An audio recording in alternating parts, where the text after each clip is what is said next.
ছোটবেলায় আমাদের বাড়ির পাশের বাড়িতেই অনেকগুলো আম গাছ ছিল। গ্রীষ্মের ঠিক শুরুর দিকটা, মানে বছরের অনেকটা এইরকম সময়, আমি আর দিদিভাই আমাদের বাড়ির তিনতলার ছাদ বারান্দায় দাঁড়িয়ে ইয়া বড় একটা আকশি জোগাড় করে ওই আম গাছগুলো থেকে অনেকগুলো আম পাড়তাম।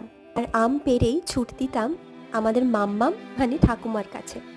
ঠাকুমা বেশ রসিয়ে কষিয়ে আমগুলোকে কাসুন্দি, নুন লঙ্কা দিয়ে যা মাখতো না, উফ!